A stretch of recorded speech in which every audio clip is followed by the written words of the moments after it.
meeting started at 7 o'clock. I can just do a quick roll call. Kevin? Kevin here? Gavin? Here, hello. Hi, Paula? Here. Steve? Here. Grace? Here. Brandon? Here. Bill? Here. Paul? Here. Zach? Here. Bonnie? Here. Right, that's everyone except for one. All right,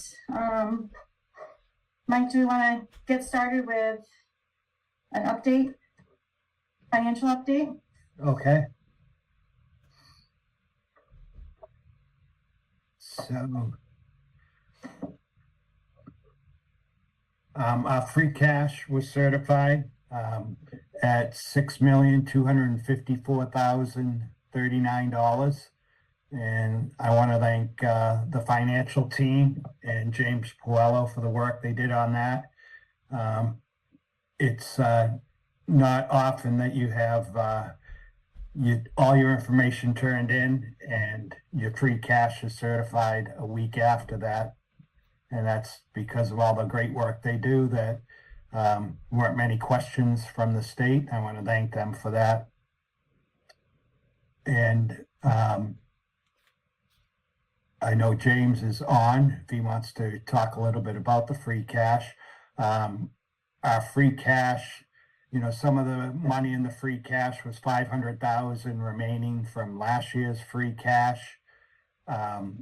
We early on, back in December, knowing that things could be tough, we put a spending freeze on the town side.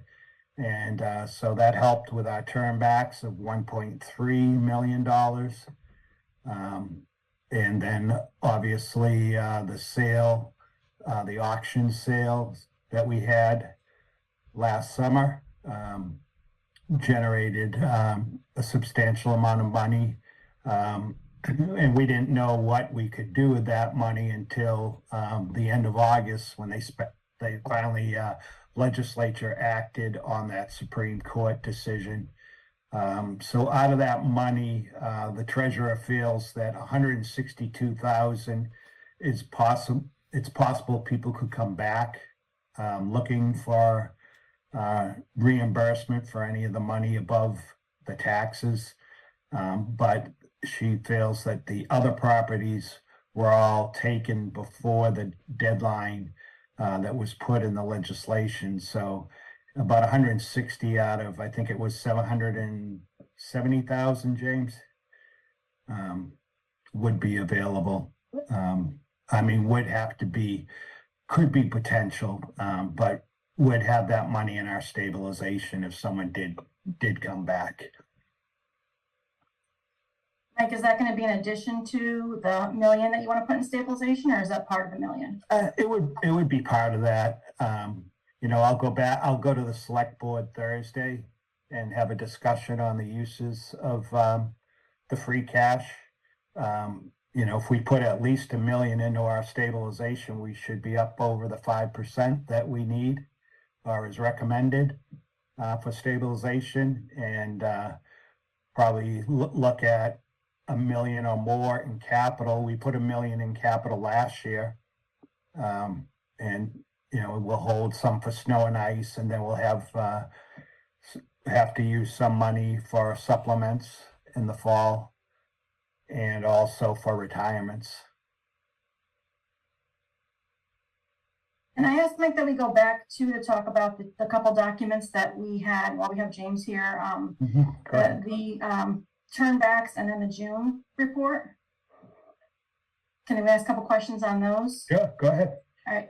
So one of my questions on the June report was, I noticed there were 10 categories where the allocation was higher than what it was in May. There were like $130,000 extra.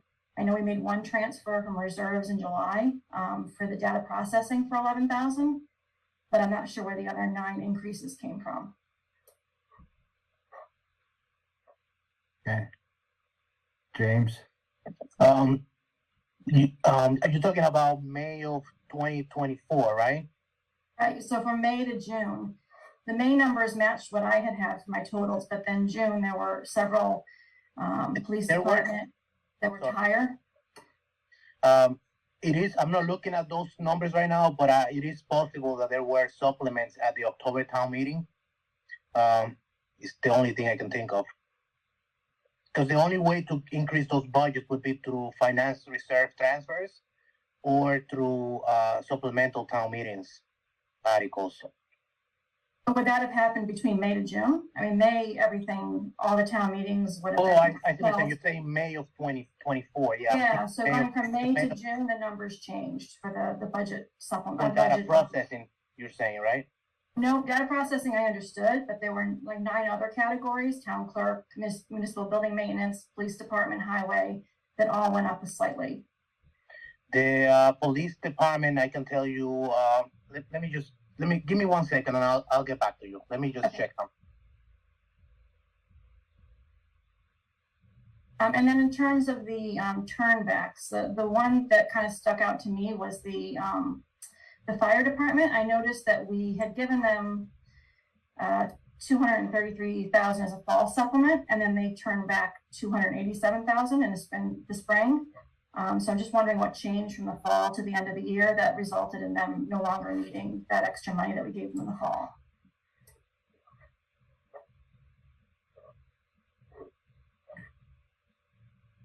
When James looking, I'm sure what it was in the fall, they anticipated needing more overtime, and they didn't have to use it, so that would be the turn back. Okay, Is so give me. Can I speak now? Yeah, go ahead, James. Sorry. The highway department had retirements, and we had to move money from the retirement separation expense account to fund those payouts. We moved about 32,000 into the highway department, and also the police department. We moved 45,000 into the police budget out of the retirement separation articles. I know the payout in the police department was higher than that, but he only needed that at the end. And what we've been doing is, if they only need 45,000, we only transfer 45,000 instead of having them, ask for more than what they need. And I Those are the only two departments that I show that I move money into from the retirement separation account at the end of the year. The other were all due through reserve fund transfers because we did not have any budget supplements at the May special town meeting. Right. Okay. Well, we didn't really have a whole lot of reserve transfers either, which is why I was confused when the numbers went up. Can I just send? I don't want to take up all everyone's time. Can I send you my list that I have, and you can maybe get back to me on those specific items? Sure. If you tell me Okay. what the number was at the end of May and what it was at the end of June, based on what Sure. you have, I Okay. can try it out Okay. Perfect. Thanks, James. anytime. Thank you. Does anyone else have any questions on the turnbacks on that piece of it?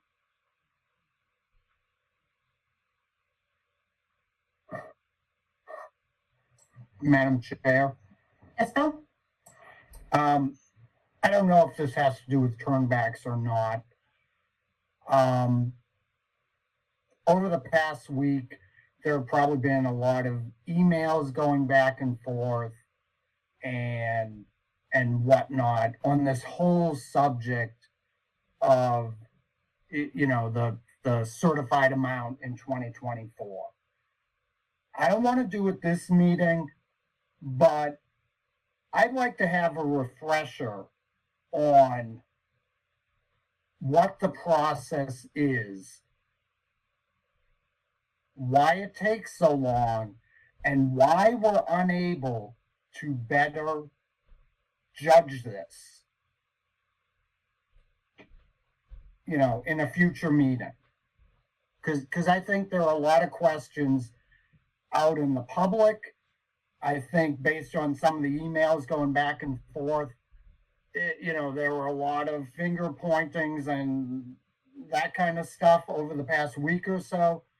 So I think it would behoove all of us to kind of sit down and go through this process again, a little more in depth, not tonight, to get a better handle on this. Maybe, you know, each side can understand a little better as to what's going on and why it's this way. And maybe we can prevent some of this in the future.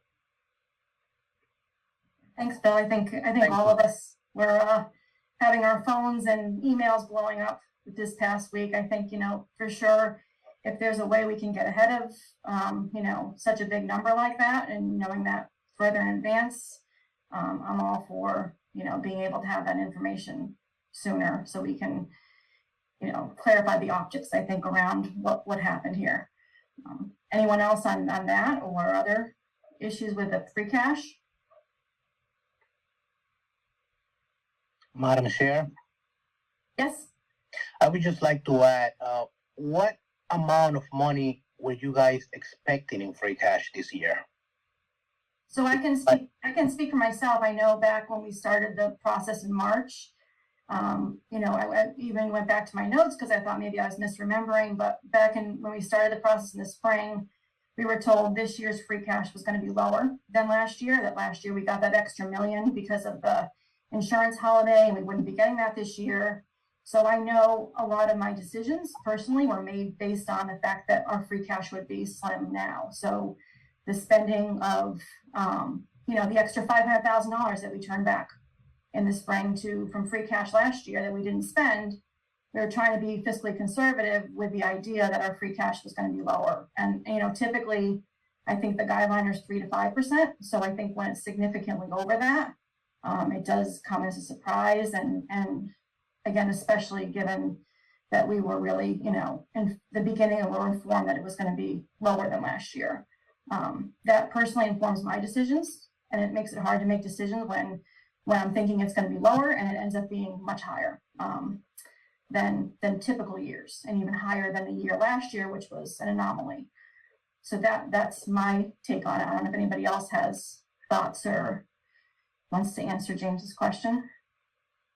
Madam Chair, Go ahead, Paul. I went back in my notes and I had those same notes from that March meeting. So I have that same memory of thinking that we were gonna have less free cash. James, question for you though, about the interest on the money that was supposed to be used for the building projects or put aside for the building projects to gain interest. When did you know that we had that windfall of interest? When did you realize that? I've known since the interest rates went up last year, long time ago, that we were going to have a big amount of interest return. I didn't know it was going to be as much as it ended up being because I didn't know how much money we were going to be holding onto. But I can tell you that it's just not the project's money that is earning interest. That's probably 20% of it. It's just basically gift money, grant money, general fund money in general, tax money. We hold a significant amount of cash at hand at any given time. Our treasurer has been very aggressive pursuing the banks that are paying the highest interest. You may recall we had the prudent investor article where there was a lot of discussion on. She's been trying to find ways to make the town more money. We went from banks that were paying less than 1% to over 4%. When you're talking about millions of dollars, it makes a big difference. You know, I just didn't know when the rates were going to go back down, if they were going to go back down. But it was not, I didn't think it was a secret. Obviously, it was, because obviously nobody knew from what I can see now. But I can tell you that I was counting with that money only to make us break even or close to what we got in free cash the years before, because we started with 500,000. So if you take 500,000 from 6.2, you're at 5.7. And then the auction money, we didn't know until about 2 weeks ago that we were able to close that into free cash. We were going to have to hold that aside in an agency account and not into free cash. At that point, we would have been at close to what free cash was last year, or maybe a little under.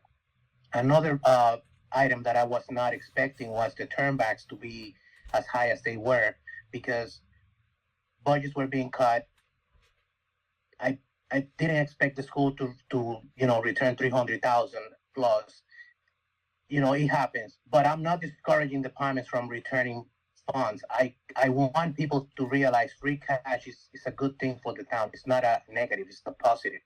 We're using the free cash to fund our stabilization fund, build up our reserves, OPEB, those articles we have at town meetings, and also if we start telling departments that if they turn money back, they're gonna get cut, you run the risk of people, spending to the penny just because they're afraid that they're gonna lose the money. I don't understand why having free cash is such a bad thing.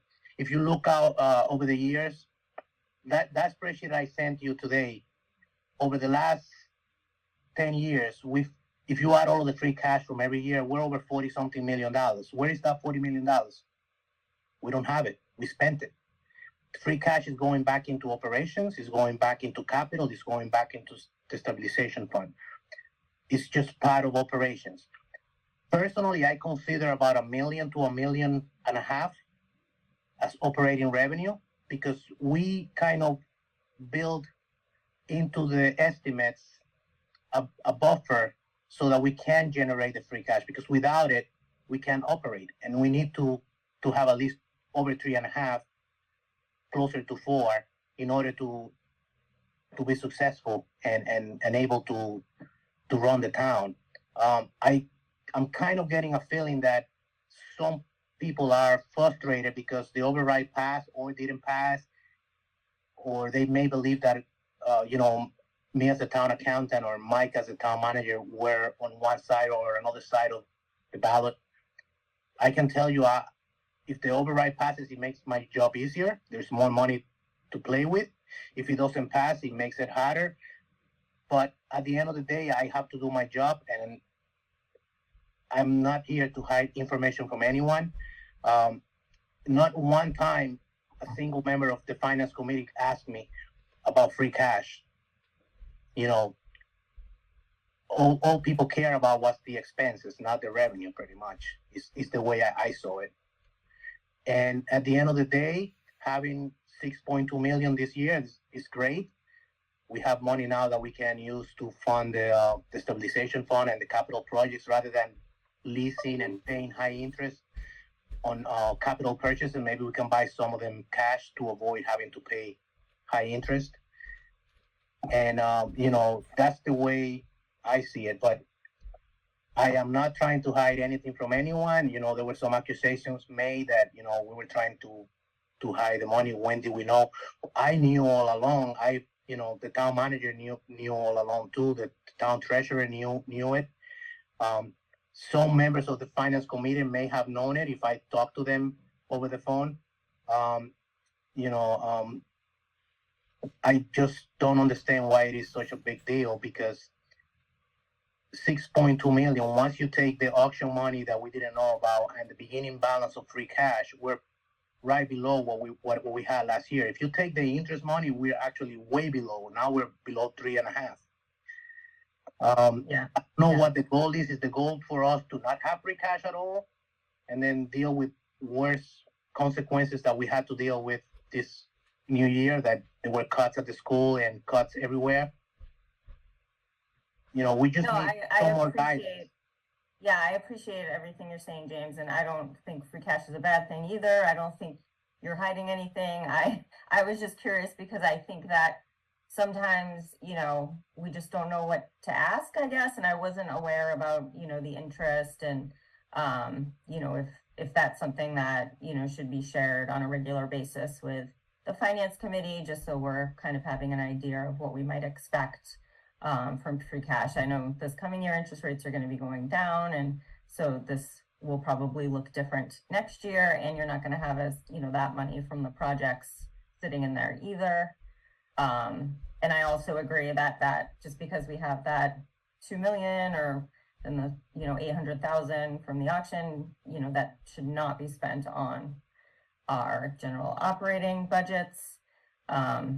And agreeing that should go into the stabilization and capital funds and OPEB. mean, But I we- appreciate everything you've said. We've been very lucky over the last 5 years. There's always been some type of surprise receipt that comes in, whether it be the Blue Star inspection fees, the Nylon inspection fees the year before, the holiday, the health insurance holiday. There's always something that kind of saves the day at the end for us to have a high amount of free cash. But that amount only lasts until the October town meeting, because by then most of it gets depleted. We put it into different funds or articles or supplement budgets, Yeah, and those, those unexpected funds that we receive that become free cash, should be for unexpected expenses, in my opinion. But I agree 100% with that.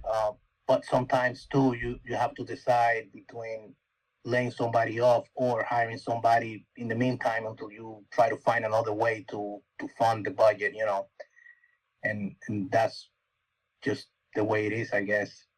But you said the turnbacks, sorry, one more question. The turnbacks, I just want to make sure I have the number right. The One turnbacks point- from the budgets were 1.3 million. Yeah, 1.326. Yep, Okay, thank you so much. you're welcome. James, can I just ask, I was just kind of going through the numbers, 1.3 in turnbacks, 770 for the auction, 500,000 from prior year free cash, 1.5 for the investment income, that takes me up to 4 million. Do you know what the other 2 million is from?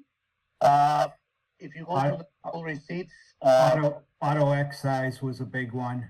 yeah, we collected, and to be fair, the auto excise tax is one of the items that we underestimate in order to have a little bit of a buffer and generate some free cash. That one came in way higher than what we expected. That generated another 800,000 to 900,000 of the number, and then the remainder are miscellaneous small receipts. I'll have to look at the chart to tell you what the little ones are. I can tell you that building inspection fees were a little bit over. They were under in total from the previous year, but they were over what we estimated by a little bit. So when you add all of those up, you come up with close to the figure, the 6.2. James, do you have like just a breakdown of that you can send to us? I can do that. Thank you, Yep. yeah. Other questions from Oh, and finance another members? one Go last ahead.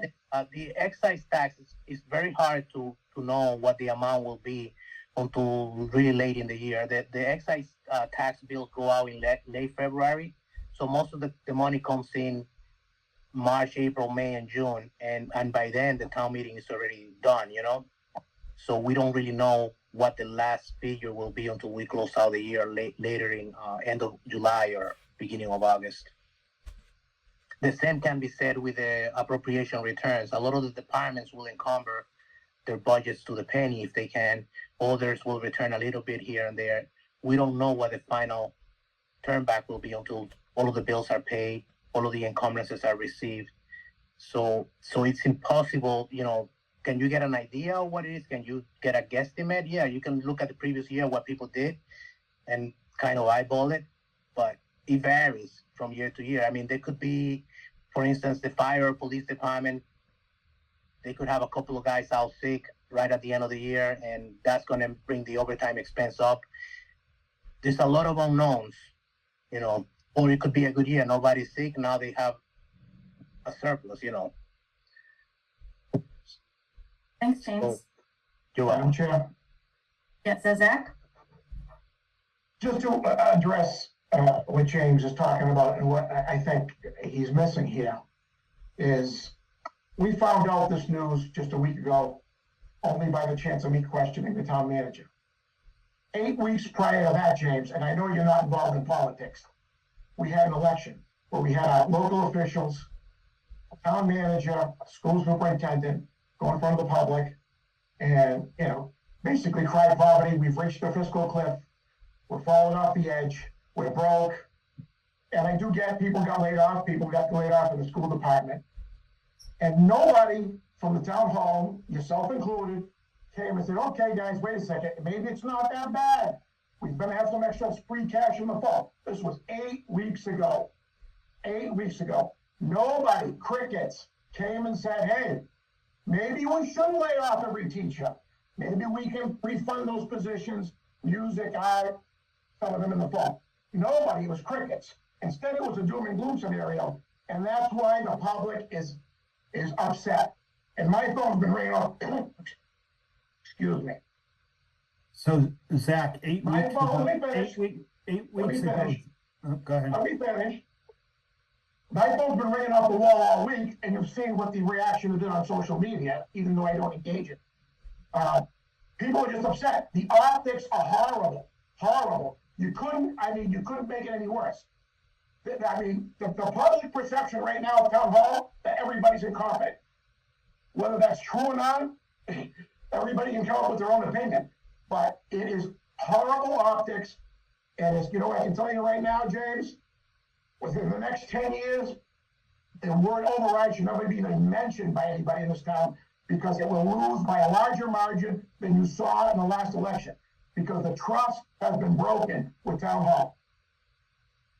Zach, 8 weeks ago, the discussions with this finance committee and the direction from this finance committee was, we don't want to use free cash. That was the direction. One of your members who's no longer a member didn't want to use any free cash.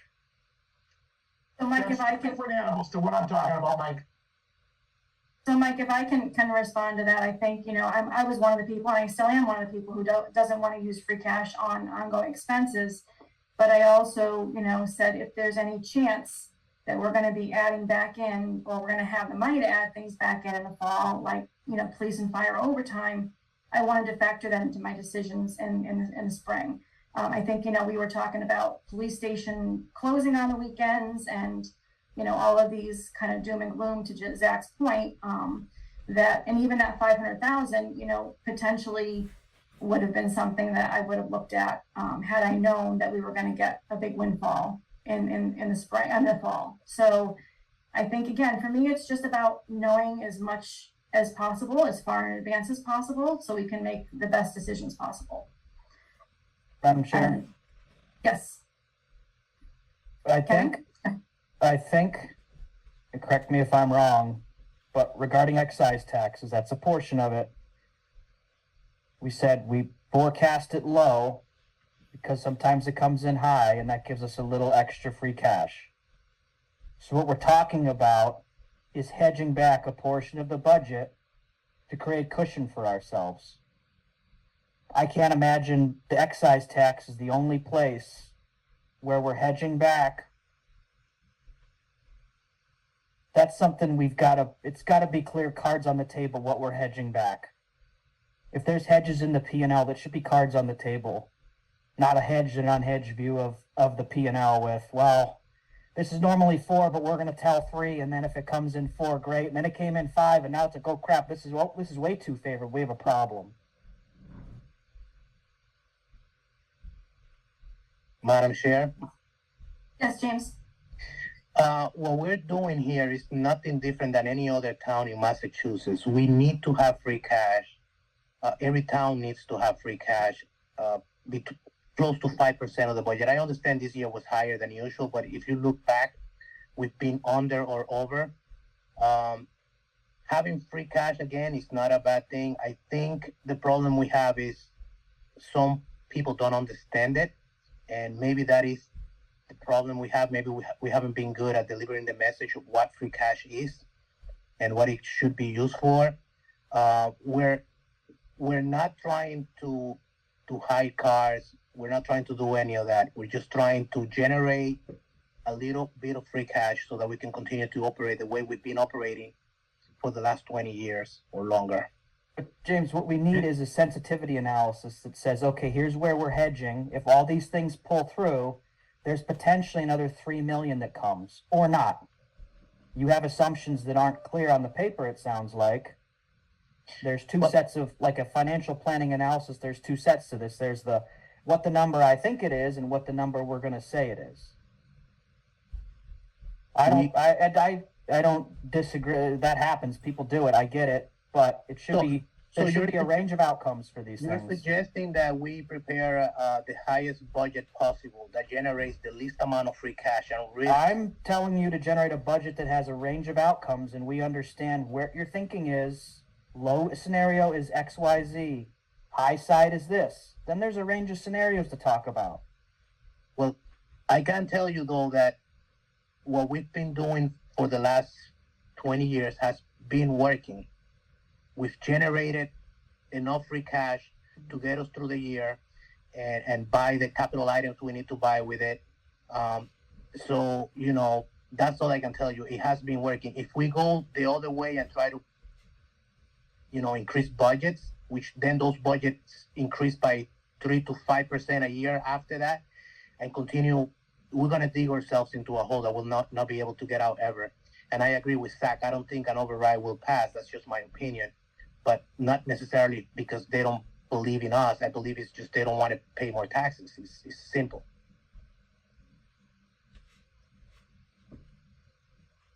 So, James, I would just say a couple things that, you know, it's really been the past 8 years that we've seen, you know, these bigger numbers, 8 to 10 years or so.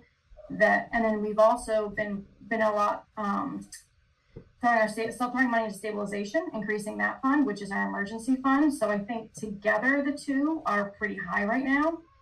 And I guess I just would like to take a look at that and see if, you know, combined, maybe we can get them in the 10% range and keep them at that point so that we have, you know, certainly I don't want to cut it too tight. I don't want to go below what the state recommends, but I think, you know, if we can get it a little bit closer so that we can have that money to spend in the current fiscal year, because the reality is, while free cash is only supposed to be used for one-time expenses, we've spent, to your point, $1.5 million every year on the budget.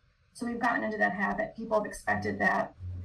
People think we're always going to come back in the fall and give police and fire overtime. It's just we've gotten sort of into the cycle that I thought this year we were going to break, and now I'm not sure where everybody stands in terms of, you know, how we're going to spend this money. So I think, you know, that's a conversation for a later date, but I think that's, you know, some of my concerns. Anyone else from the committee have questions or comments? Madam Chair, if I may. Yes, Brennan. Hi, James. I'm Brandon Noble. I'm been on FinCom. This is my third meeting, so nice to meet you. I guess I just want to reiterate for me and residents that have reached out to me, no one believes free cash is bad. I can't reiterate that enough. The thing is people, it really was divisive to the town. And I don't think anyone here is advocating for, you know, hiring additional positions with free cash. I just think, you know, over time, right? Different supplements like that, this could have helped. And I mean, I know you're saying it isn't that much higher, but I just did some quick numbers. And if you look at the last 5 years, it's about $4 million, right? We came out to 6.25. So that's over 50% of the average for the last couple of years. That's a ton. And it really is optics. You know, this town really beat each other up, and surprise, you know, we have this free cash that is, you know, the optics are horrible. And I just wanted to reiterate, no one thinks free cash is bad. No one's saying let's, you know, hire all these positions based on, you know, one-time cash coming in or free cash. But it's too late anyway, right? People that were laid off, you can't hire them back. But maybe, you know, this money could have funded other projects for the school that then could have funded, you know, positions where they wouldn't have gotten laid off. So I can't reiterate enough. The optics are horrible. And yeah, it's not good. I'm kind of at a loss for words, to be honest. But thank you. James, can I ask also a question about the money that, I know this came up a few times, the money that we borrowed that we didn't spend, is it typical to borrow that all at once? I know you said there were other monies in that account that earned the interest, but it was also partially explained that it was because of the borrowing that we did, and then the projects were delayed. Is it typical to borrow all the money up front like that? And doesn't that hurt us in terms of the interest we're having to pay for a project that hasn't even begun happening yet? So I was just kind of curious about the process of that, how that usually works out. Madam Chair, well, what happens is we get a cash flow projection for the projects, and our financial advisors, the town treasurer, which I believe she's here right now in the meeting. I don't know if she wants to speak to it, but once those are gathered and they tell us that they're gonna be needing so much money within the next 3 months and so much money within the next 6 months, that's when we go out to our financial advisors and find out what the best time is for going out to bond. There is a significant cost of issuing bonds, so you try to group them together when you do. And that's what we did. We did not borrow everything for the town hall. In fact, we have an additional probably 4.5 million to borrow. I don't know if we're gonna need it or not yet, so we haven't borrowed it. We're waiting until the project is complete, and then we'll probably pay those with a temporary note and hold off on bonding those until the spring, when the rates probably will be lower, because the news it's that interest rates are going down, so we're better off waiting. And also we received some donations for the project that we're hoping will pay for most of the project, so we won't have to borrow. Paula Linares, the previous treasurer, is here, if you want her to speak a little more to it. I mean, yeah, if she wants to, that was super helpful though, James. I think, for me, I was picturing that we borrowed it all up front and that money was just sitting in an account. And that was the only money that was getting the interest, but you explained earlier that other things were in that account as well. So that's helpful to kind of get the picture of how we ended up with 1.5 million in interest. Okay. Paul, if you want to speak on anything else, to add anything to James, you're welcome to. Or just on a quick note, the bonding was done in 2 rounds. I believe we borrowed the first portion of it probably when the project started. Was it 2 years ago? October of 22, and we also borrowed in October of 23, and we've, like James said, we've got another borrowing to go. And before that, we start off. Those are the actual bonding. Prior to that, we'll do what they call a note, which is a short-term borrowing, and usually, there could be multiple projects or capital things going on that we're borrowing for, and then, like James said, we kind of group them into chunks. And we also have to have everything out of a note into a bond by the end of the fiscal year. So we try to figure out, based on the projections we have of when they're going to need the money for multiple projects, we try to pull all that together. And we also look at the interest rates and working with our financial advisor, trying to get what's suitable for the town. And then we put it into a bundle. We do a multi-purpose general obligation bond, and we go from there. So like James said, we've got another one going for all these projects that we're finishing up or that have finished. And there may be some water things that we'll throw in with that as well to get it a nice package to make it marketable. Perfect. Thank you both. That's super helpful. There were a couple of questions. I know, Mike, I'm sorry, was somebody else in? I was just going to bring up the chat questions, Sandy, Madam Chair. Go ahead. So the right now the stabilization, James, the figure is what? I know Mike put that in our packets. I was just they're sideways for me right now, trying to read them. Madam Chair, $3,215,309. And that's before the million that we're probably going to add, right? Correct. Okay. The 6.2+ million in free cash, James. that includes the 500 that we carried over? Correct.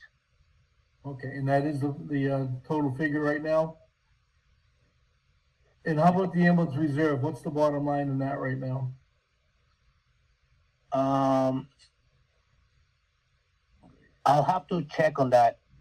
It's probably like 4 million and change. I don't have the exact amount. I'll have to look at the receipts for the month of August. We still haven't closed August yet.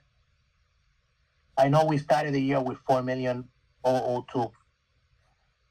Thank you. There was a question on that. We just wanted to get it out there for the people to know. And the capital, Mike, do you have that? I think that was was that one of the documents as well, the balance in the capital? I think it was.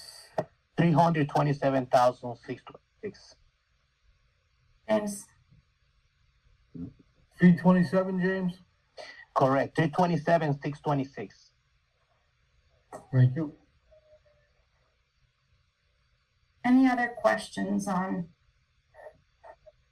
general budget, free cash? Gotcha. Yes. James, what is the, excluding the construction projects, what is the average monthly balance that we're carrying in our general accounts that we're earning interest on?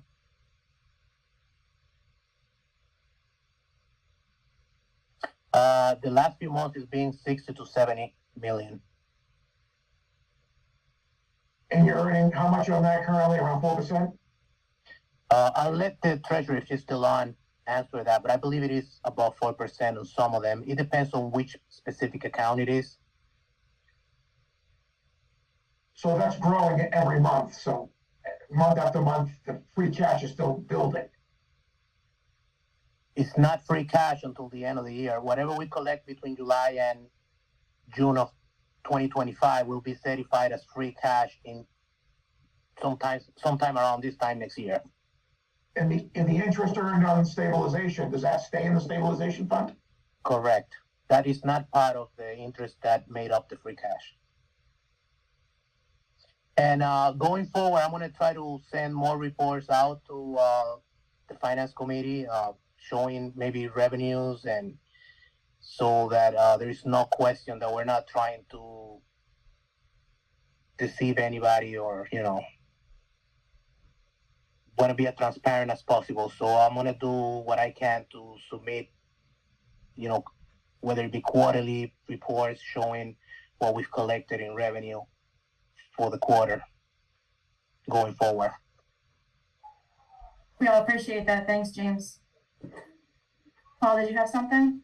Well, Madam Chair, it's just the optics were bad this year because of the overrides and all that, but really nothing's done different this year than hasn't been done in the past. It's just, I think the more that we can be in the loop, the better.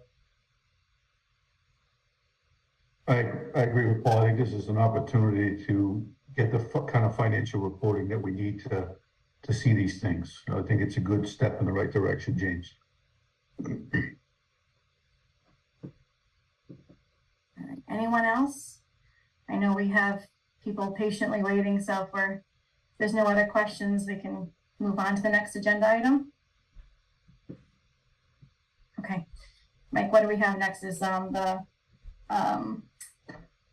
petition article? Is that next? It is, and we have the petitioner on.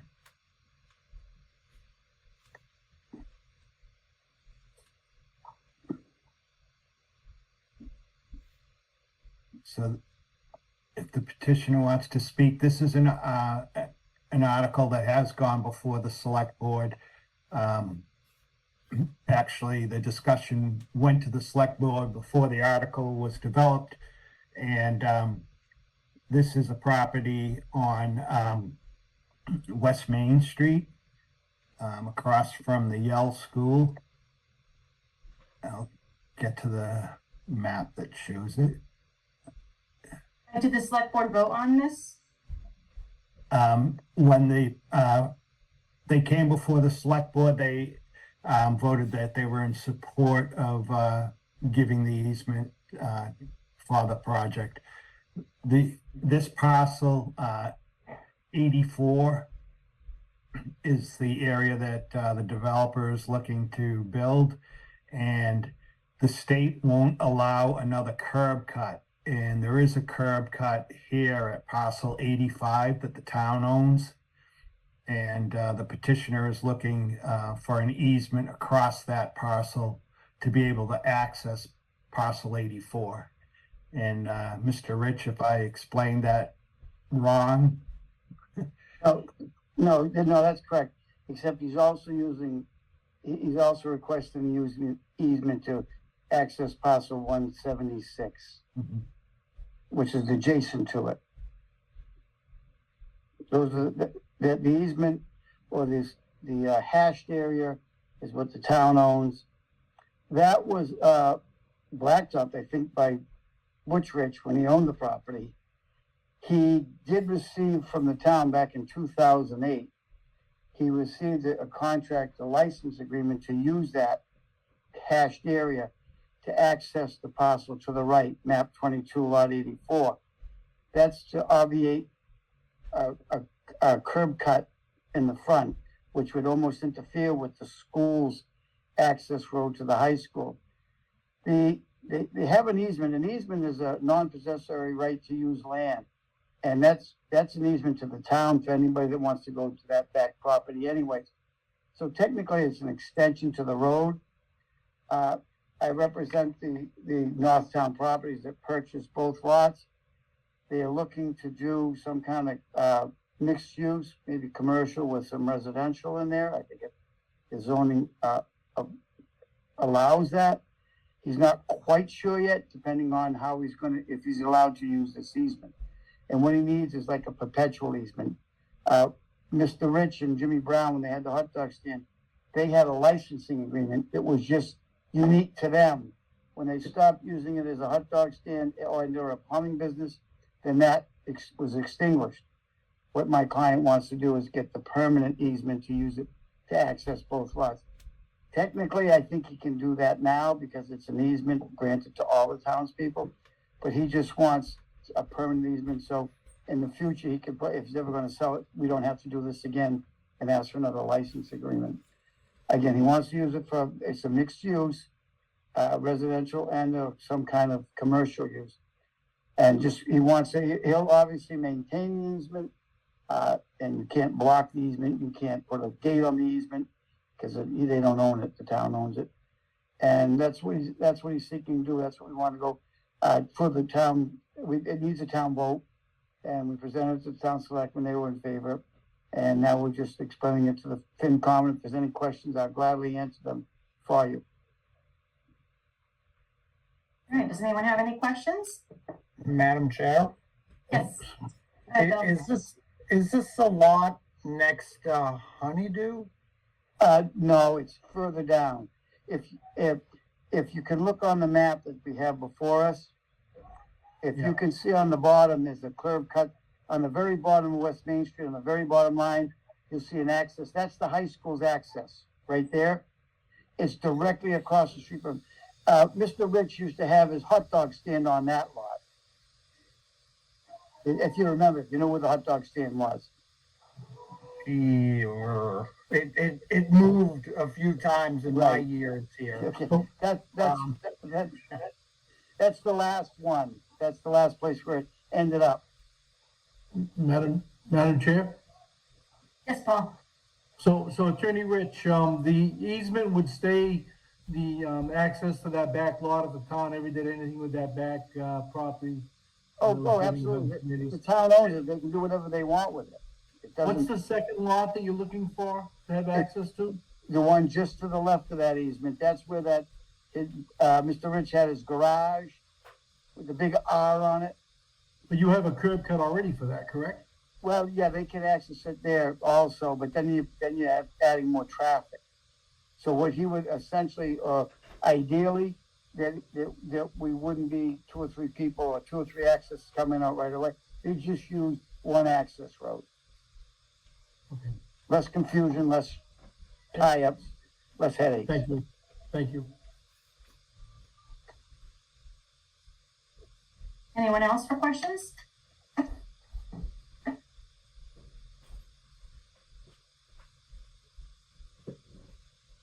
All right, do do we wanna vote on this tonight?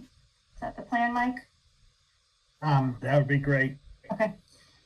All right, I will take a motion. Madam Chair, I'd make the motion. I don't see the original paperwork in front of me to actually read it off, though, unfortunately. Let me, move.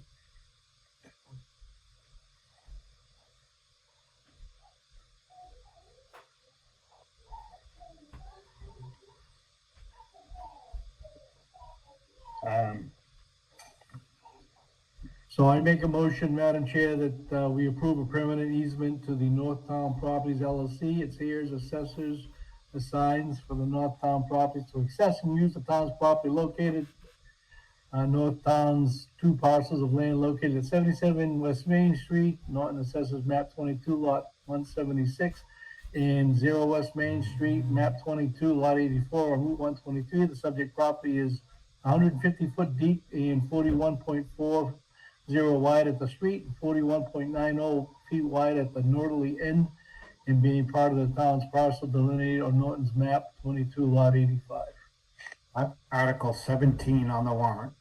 Article 17 on the warrant. Thank you. Second? I have a motion, a second. Kevin?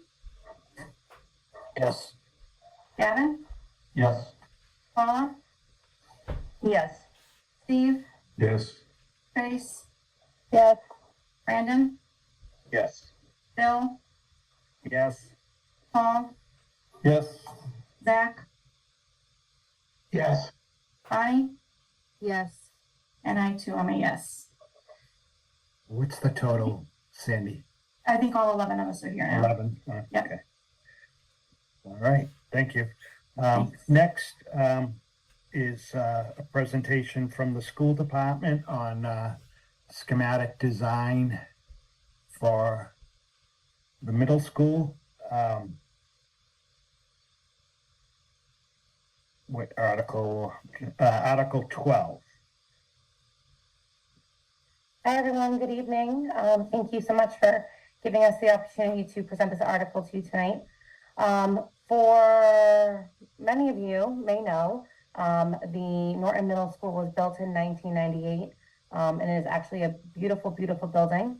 One of the issues that we have had since the very beginning is the roof. The Norton Middle School roof has always had some issues. The way that the slope of the roof was set up in the original design, decisions that were made over time. Ultimately, we are in a position where it's really time for the roof to be replaced. We submitted our statement of interest through the Massachusetts School Building Authority in February of 24. And the last week of August, we were informed that we made it through to the next round of approval processes.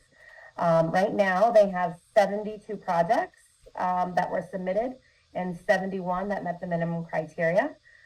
For us, the roof has to be at least 25 years old. We are finally at that threshold. Previous to me, Dr. Bayetta and our previous business managers had submitted a statement of interest, and they have always been turned down just because the roof was not that old, even though we were having a lot of issues with it over time. So we submitted our bid. They came out on August 26th. Mr. Lazat, our director of facilities, and I walked the roof with them. For anyone that's been up there, there is a huge amount of patching work that has already been done.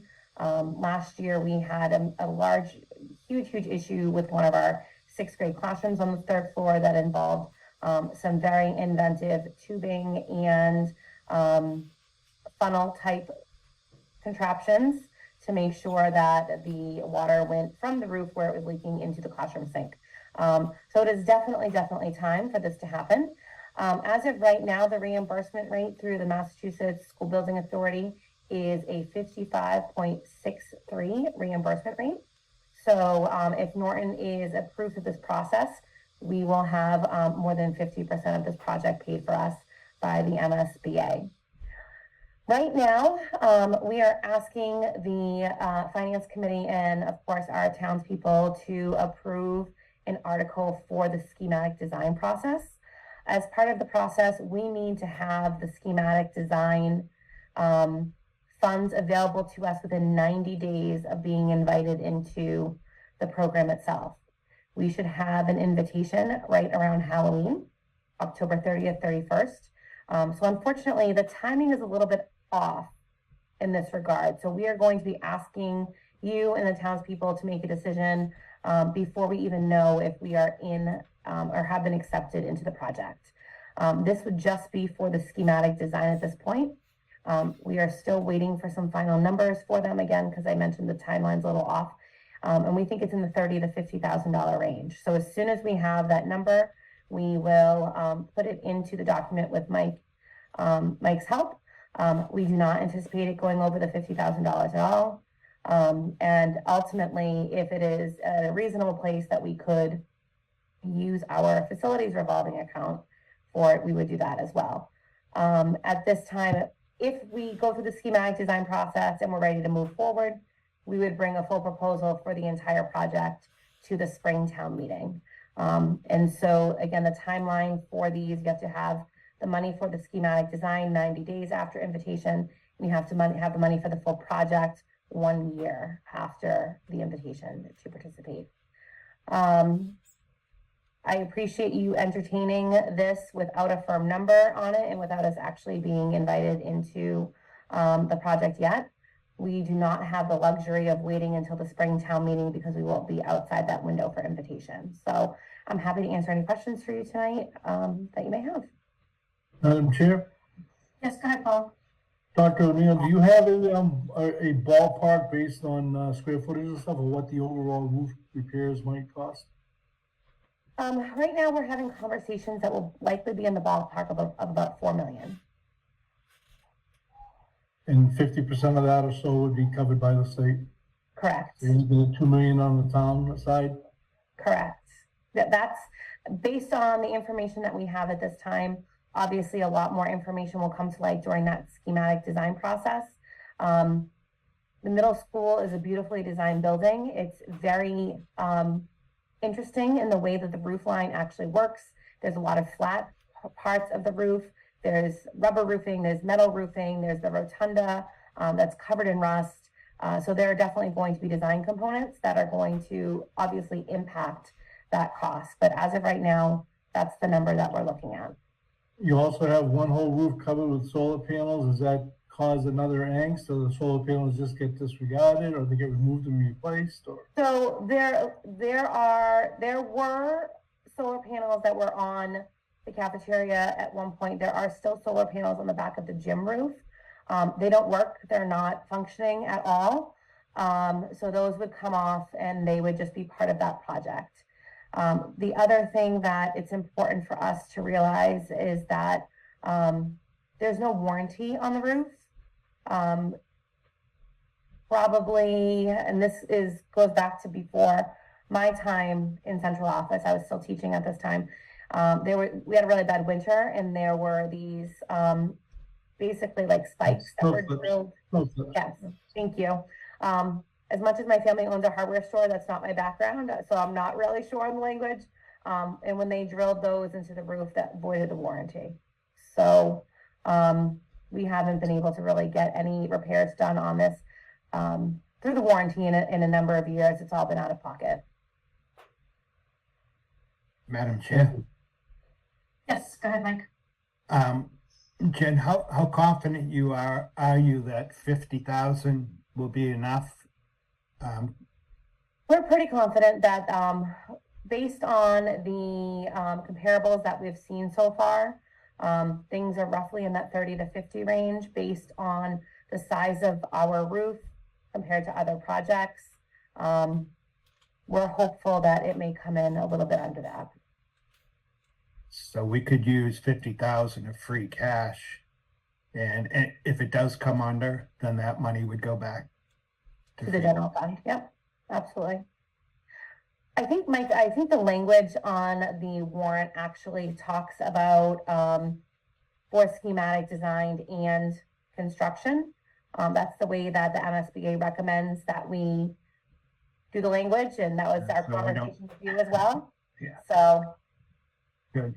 if there's a little bit left over, we can send it back to the general fund, or it could go towards the project itself. Madam Chair? Yes, go ahead, Zach. Couple questions. Why isn't this being put through capital instead of an article? That's my first one. So the way that the process works for the MSBA is the town has to approve both the schematic design phase as well as the full project. So this is the way that we've done these projects in the past, is through a town meeting warrant instead of bringing it through the capital project. So that way the townspeople have a good understanding of projects that are kind of on the radar. And we need affirmative votes for both aspects of the process. And I think, Zach, this is to determine what needs to be done and the cost, and that would go to capital. When the next phase for the construction would go to capital. Okay, and my second question, Madam Chair, is not to put Dr. O'Neill on the spot, but we didn't let her chime in at all on the free cash situation. I don't know if she wants to do that time, if she wants to defer. I know there's a school committee meeting later in the week. That's fine, but if she wishes to, I hope you would give her the opportunity. Well, Zach, Can I'm I no just- stranger to being put on the spot, but I'll defer to Madam Chair here. Yeah, I was just gonna say, if anybody has any more questions on the roof, can we take that first and then we can go? Because I know you did have one request for a budget supplement as well in the town meeting. So if we can take any questions on the roof, if not, then we can move on. Madam Chair, Yes, Steve? just one question going forward, not exactly about the roof, but from a process perspective. I heard you say that somebody made a decision to drive nails in the roof and voided a warranty. I'm just curious, on a go forward, Mike, who in the town has oversight to make sure those kind of things don't happen again if we have something that's fully warranted? Well, anything on a school building would be the superintendent's responsibility. That is correct. And, Steve, we just get to own the decisions of those that came before us. So I'm sure whoever was, in that position or doing this work was looking for a solution. And in retrospect, it's always easy to be the Monday morning quarterback. No, and I'm not looking to put blame, I'm looking for a go forward, so these kind of things don't happen again. I would think some expertise review, et cetera, will be done before things like that happen, so not looking good at this particular moment, so if it appears that I'm doing, I apologize. No, not at all. I've asked the same question myself. Anything else on the roof? Madam Chair, if I may, just a quick question, and this could just be because I'm new to FinCom. Where would the money come from? Would it have to be an override, or would it come from capital when it comes to if decision is made to do the roof replacement? When that moves forward, it wouldn't be override or debt exclusion. But we would more than likely look at borrowing if we don't have the funds available to pay for it outright. Usually we'd borrow for a project. Thank you. Madam Chair, Yes. to Dr. O'Neill, I know that the snow clips were on that front main slope of the building. I thought that was the only place they did the gluing down, which ate away at the roof. All the roofs got voided because of that one section being voided? Or is it already 25 years? Unfortunately, because and again, this is my understanding of kind of the way that things have transpired. And of course, just this year and last year, the warranty would have been voided regardless. It's 25 years old. My understanding was that any adjustments or alternates to the original roof void the warranty as a whole. Thank you. Mm-hmm. Happy to help. Anyone else on the roof? Okay, Jen, if you wanted to speak to, I think you said 160,000 is what you were looking for. I don't know if that's changed at all. So, since that- we have not had the opportunity to meet as a full committee. We actually have a meeting this coming Wednesday, the 25th, and we will be having some conversations just about that supplement. The original request is 160,000. I believe it's 802 off the top of my head. And that is the additional Chapter 70 money that was allocated for per pupil expenditures through the governor's budget this year. So originally we were anticipating only getting $30 per student. They have actually upped that through the budget to $104 per student. So we were requesting that additional $74 per student. I think that one of my biggest concerns looking at the free cash situation is just we're in a difficult position as a school system. We can't really go back and rehire the staff that was laid off in most cases. In some cases, we have staff that were previously serving in roles, for example, middle school world language, and are now teaching in other positions in the district. So it would be really disruptive to be pulling people out of classes that they're teaching and moving them to other places or backfilling. Some roles would be easy to find a long-term substitute for. I don't want to speak for the school committee, and I know Nick and Justine are both on as well. But we are looking at ways that potentially we could ease the burden of some of these layoffs through temporary positions, whether it's building-based substitutes or helping with those teacher leader stipends. But I do have concerns about rehiring people at this point in the game, especially knowing that this potentially is a one-time deal. So I appreciate the work of the Finance Committee. I appreciate the work of Mike and James and their team. I know it's a difficult job, but I appreciate, Zach, you giving me the opportunity, and you know I'm used to having myself put on the spot. So it's part of the gig. Then can you go through, I know you talked about it at the at your school committee meeting, what the 160, what the school committee discussed spending that on? Absolutely. And I apologize.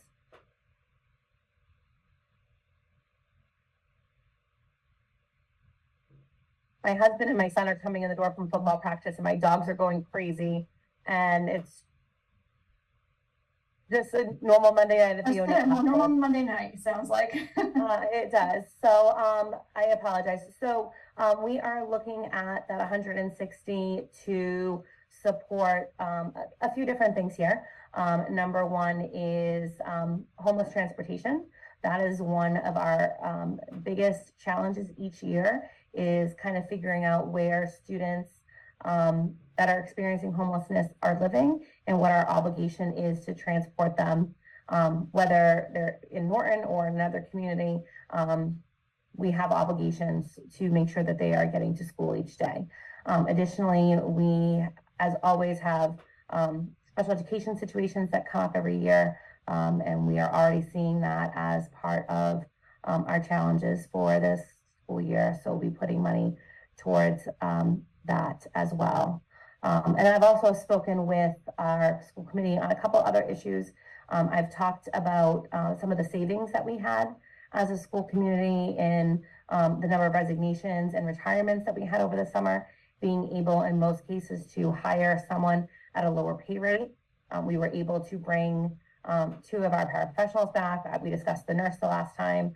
And then we also were able to upgrade our security for our online network with some of those savings as well. So we appreciate the committee's support with the supplemental. Madam Chair, Yes, go ahead. did we actually vote, or we aren't voting tonight on the schematic money for the schools? On the roof? Yeah. I know we have not yet. So yeah, I was just gonna let Jen. I don't know if we want to do that before we move on to other articles, other items. We can. Do you want to make a motion for the roof? I do that. We make a motion for, up to $50,000 for the schematic design process for the middle school roof. Second? I have a motion and a second. Kevin, Yes. Gavin, Yes. Paula, Yes. Steve, Yes. Grace, Yes. Brandon, Yes. Bill, Yes. Paul, Yes. Zach, Yes. Bonnie, Yes. and I too am a yes. Thank you all very much. I didn't mean to throw you for a curve there, Madam Chair, but I just figured we'd wrap That's that fair, up before we moved on to the next stuff. Yes, that's fair. I would have forgotten about it probably. Zach, did you have any other questions? Did that answer your questions? Yes, for now, I don't think they have a school committee, meeting later in the week, and I'll be watching. The only other thing I would ask, Dr. O'Neill, is this a project that you would like to have completed, summer of 25? Is that your best case scenario? For the roof? Yes. Yes, I mean, the sooner we could get that roof done, the better off we would all be. It definitely is a day-to-day concern.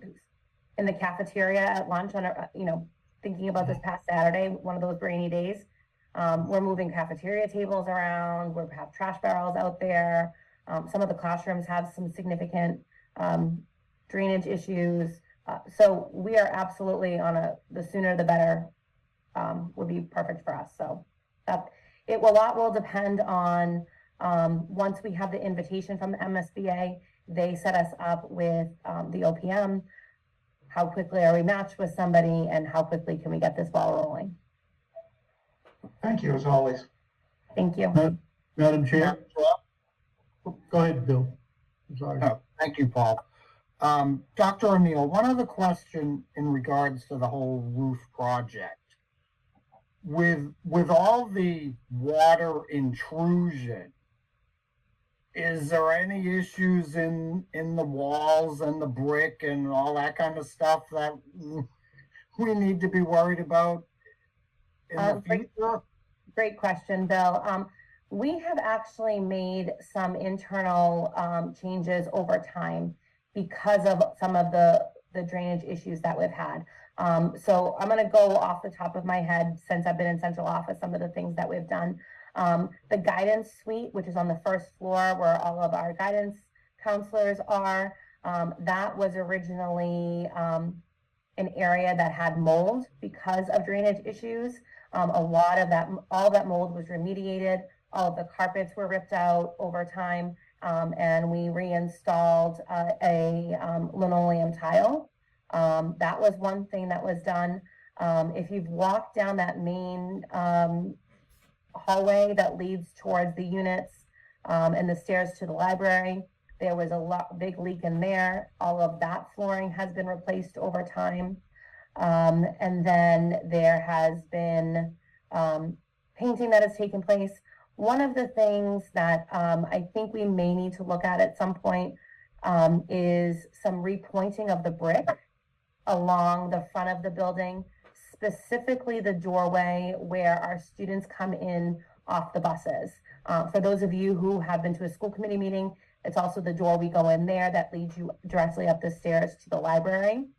There is a big leak right at the front of that window area, and it has been kind of dripping down the inside of the wall. If you're in that area and you look up, you can see a huge amount of plaster damage. So there probably is some repointing that will need to be done at the front of that building over time as well. So, Thank you. thanks. Madam Chair? Go ahead, Paul. So, Dr. O'Neill, the 160,802, which is basically the increase in per student monies, any reason we voting on that tonight, or is that get voted on at any point in time between now and the town meeting? Does it change any of your direction? That would be part of the budget supplement article. Okay. And So I that would be a just, code? we are discussing it on Wednesday night as part of our regular school committee. And I had talked with Mike and said if we wanted to change that, he would give us until Friday to be able to change that on his end. So that's really up to you. Okay, and I did notice from the discussion last week that, you had some negative line items throughout the budget where you've deficit spent. Is that just part of your shuffling of the deck and you're figuring that internally without any other needs? Yes, definitely. The bottom line has not changed. A lot of those come from staffing changes that we may not anticipate. For example, a staff member decides to take an extended leave of absence, and we were planning on paying them all the way through June, but they left in March. We had a longtime educator retire in March this past year, where we had budgeted to pay her through the end of the school year. So those go into lines such as substitutes or facilities or other things that may need to have a little bit more support throughout the course of the year. Just like the snow account and the overtime for our police and fire substitutes is something that is really, really challenging for us to figure out and anticipate. So that's sometimes where those things go as well. Thank you. Yep, and I know Steve had some great questions about that last week. It's a little bit of robbing Peter to pay Paul, and knowing that at the end of the day, it's going to work itself out.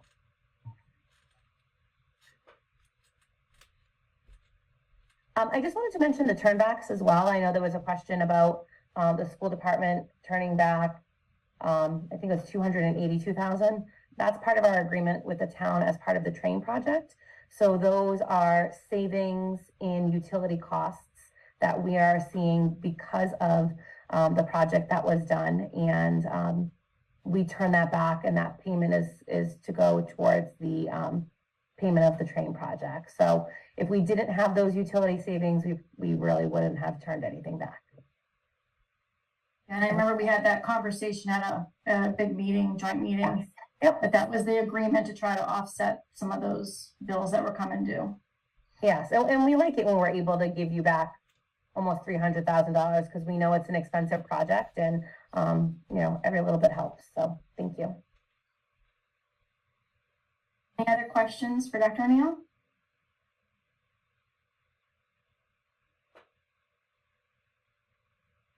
All right, thank you so much for coming tonight, and we'll, keep in touch as to what you vote on Wednesday. That's great. Thanks all. Have a great night. The next discussion point was for the demolition of the current town hall. I was on the building committee meeting before your meeting, but I had to leave. They were still going forward. I don't have a figure yet, so I want to hold off on this until I have a figure from them on what the cost is for the demolition. And Micah, sorry, are we still anticipating that the extra funds for the projects, when they're pulled together, will cover the cost of that demolition, or will it need to come from free cash as well? I don't anticipate having to come from free cash.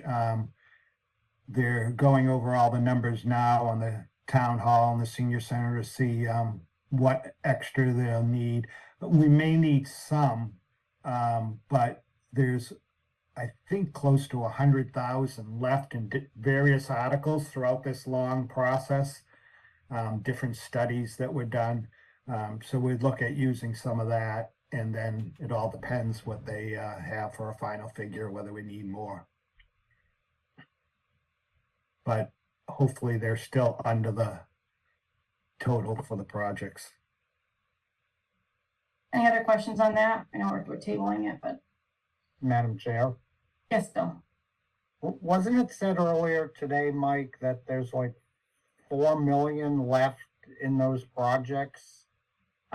4 million left to borrow.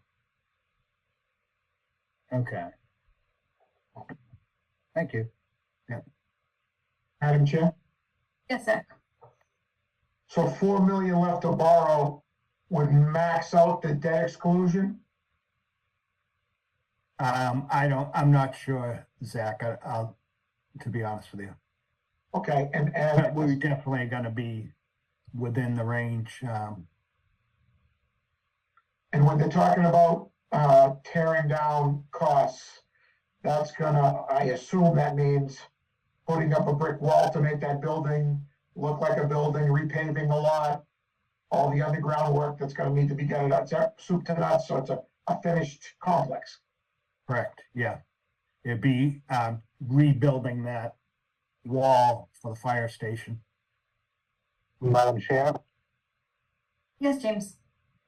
there was a donation that we received recently, of $1.5 million around there for the projects. That will reduce the debt exclusion by that amount. And also, you may recall at the beginning of the project, when we had town meeting, there was over 700,000 from free cash that was used to reduce the debt exclusion. So we will not be borrowing the total authorized. It will be a little less. James. Madam Chair, Yes, Bill. why would we do that? If there's money in the, if there was an approved budget X number of years ago, why wouldn't we maximize that approved budget to finish the project before we go out for other sources to finish it? I'm a little confused in that concept. I think, what the donation that came, the whole intent always was to use that to reduce the amount of borrowing to, lessen the impact on the taxpayers of the projects.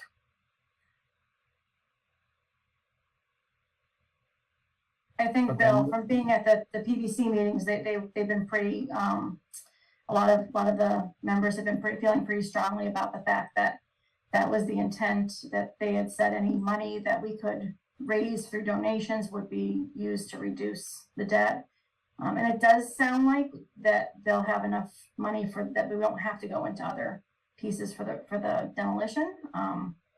So I think, again, once we get that quote, we'll know that better, but that would be the hope and the goal, I think, is to not have to use anything outside of those funds.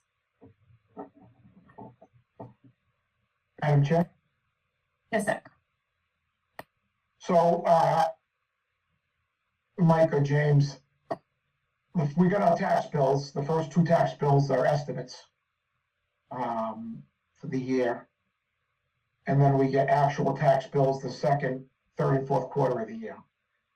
When will we see the final impact to the residents' tax bill for all the borrowing that's being done for these projects? Say, okay, these buildings are done. This is your final tax bill for at least the, excluding the 2.5% that we go up every year. Is that gonna be this year? Are we gonna see that in the third and fourth quarter? Madam Chair, Yes, James. we're planning, if we have to borrow an additional amount, it would probably be April of 2025, which that would show up on your following year's tax bill. But you have already seen most of the impact. Shouldn't be going up a lot. So everything except the final $4 million, I guess, has or will hit the tax bill the third and fourth quarter, seeing the first half of the year as an estimate. The final $4 million that's authorized hasn't been borrowed yet. If we borrow that money in April, the principal and interest, the first principal and interest payment on those won't be due until fiscal year 26, meaning it will be on your fiscal year 26 tax bill. Okay, so the tax bills we're gonna get this year in the third and fourth quarter, I assume you borrowed money this year at some point? When's the last time we borrowed? We borrowed last time in October of 2023. Okay, so that's been all accounted for then. Your tax bills that you received for fiscal year 24, your final one in December, January of 24, included the interest portion of that borrowing. Your next bill is going to include the principal and the interest, so it's going to go up when you get the tax bill in, I don't know if it goes out late December, around Christmas time. It's your Christmas gift. Thank you very much. So the final end of the portion. Once you see the next increase, which is going to be on your tax bill coming up, on your actual tax bill coming up in late December, early January, that's going to be the last of the significant increases due to the debt exclusion. Because what we have left to borrow is just to clean up once the project is completed. And we're hoping that we don't have to borrow the full $4 million. Okay, thank you. All right, Mike, what's next? Same with the lake and pond management. I want to hold off till next week on that. We have one thing we're checking on that, and then we'll come back next week with that article. And that's it for tonight. Can I ask a question I forgot to ask earlier? Do you know if we have the separation expenses estimate yet? I know that was, you said last meeting might be a kind of a bigger number. I do have some, give you a second.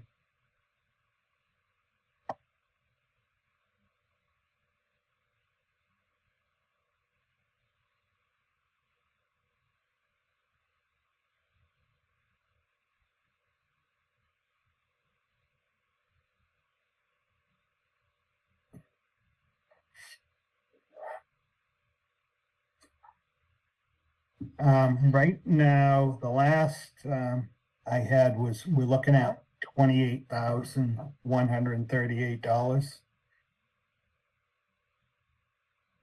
Perfect, thank you. Okay. Any other questions for Mike? Madam Chair? Yes, Zach. Mike, that includes all the current, I think there's some retirements of the fire department, you have some retirements and promotions on the police department. That's all inclusive in this fall number, or is there gonna be more in the spring? I would hope that this would be it. I'd have to check on the police, make sure that's the final number. We have police, Board of Health, and we're checking on fire. We may have one more on fire. And then what about your town clerk who's retiring?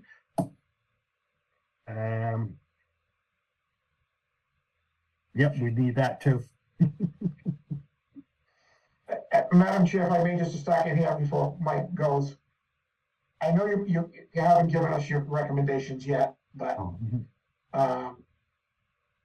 seeing that we do have extra free cash, you know, as for, I guess for the committee to think about, and I include the town manager, is, you know, should we be looking, if we're not gonna bring back positions, to putting a larger number in stabilization, something like $2 million, you know, to try to cushion the blow if we have more significant issues coming forth in future years. I guess it's something for everybody to ponder.